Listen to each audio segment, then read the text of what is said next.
So we're going to begin today by talking about some success stories first. And Professor Gary Bissonnette is here, and he's had fourth-year policy students working with local businesses to highlight their successes. So I'm going to ask Professor Bissonnette to come forward.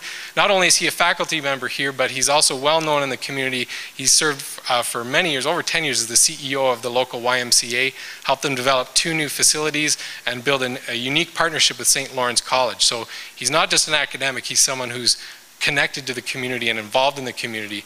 And so in that regard, he serves as a real inspiration to our students. So come on forward, Gary. Thank you.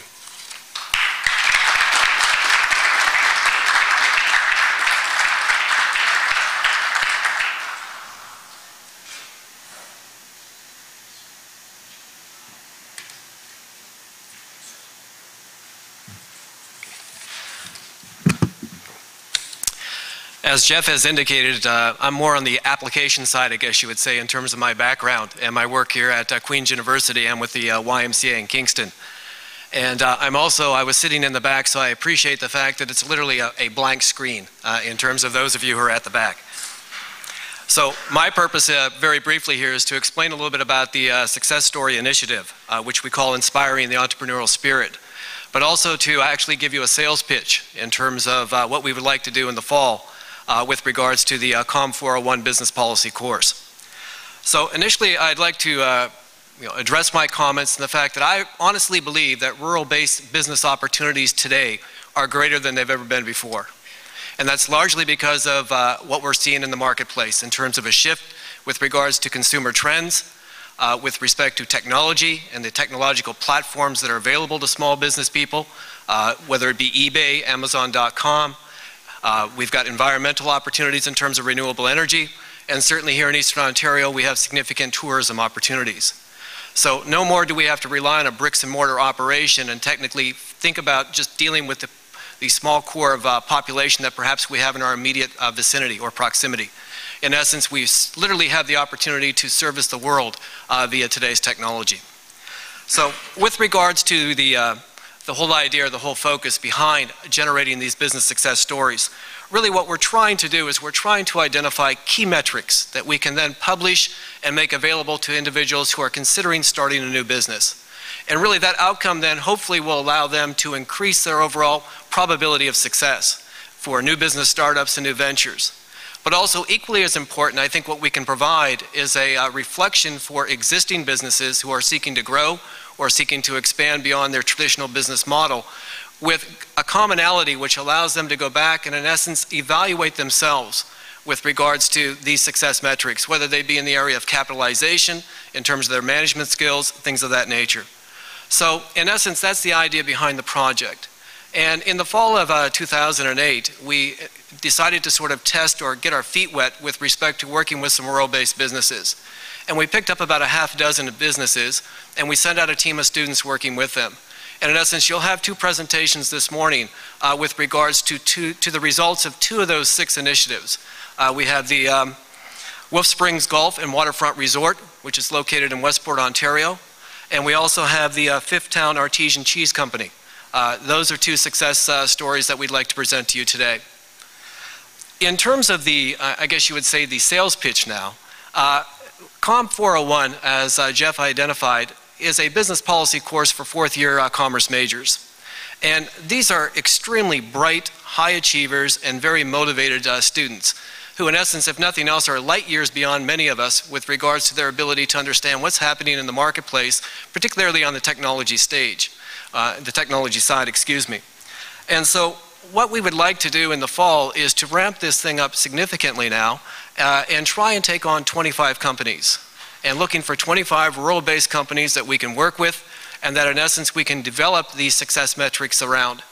In addition to that, we'd like to broaden the mandate a little bit on the basis of some work we did this winter. So in addition to the roughly half dozen companies we worked with in the fall, in the winter session we actually had one specific company that we worked with, roughly about $8 million in size, who came to us with 3 specific initiatives.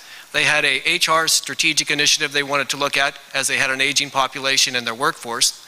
They also had an operational initiative in terms of trying to become a more efficient and effective operation given what was happening in the marketplace. And they were really looking for some differentiation support. And then finally, they had an expansion idea as well. So in essence, we put teams of students on each of those initiatives and came back with a formal panel presentation to that company. And that in essence is sort of the way that we'd like the process to work, is that we'd like to send out a team of 25 students in the fall, or excuse me, 25 teams of students in the fall to 25 companies, look to work with those companies in terms of establishing success metrics that have allowed them to succeed at this point in time, so that again we can bring that information back and we can in essence publicize and promote and communicate that information.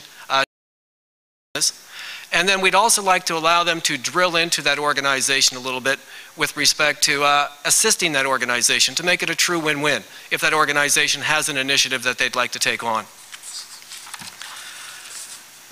In terms of you talking now to potential business startups or existing businesses, in essence, I'd just like to communicate to you very quickly the time commitment that we would be looking for on their behalf. And in essence, it's probably about a 10-hour time commitment from that small business individual. And we would be looking probably to have them meet formally 2 or 3 times with the student group. We would also, they also need to recognize that there probably will be phone calls and email interaction. And in essence, there will be a need to disclose some base level information, whether it be qualitative in terms of how they operate operationally, or quantitative in terms of some base level financials. Now we do understand that for many companies, there's a discomfort, I guess you would say, in terms of releasing that financial information. And certainly we respect that and we'll work with the organization.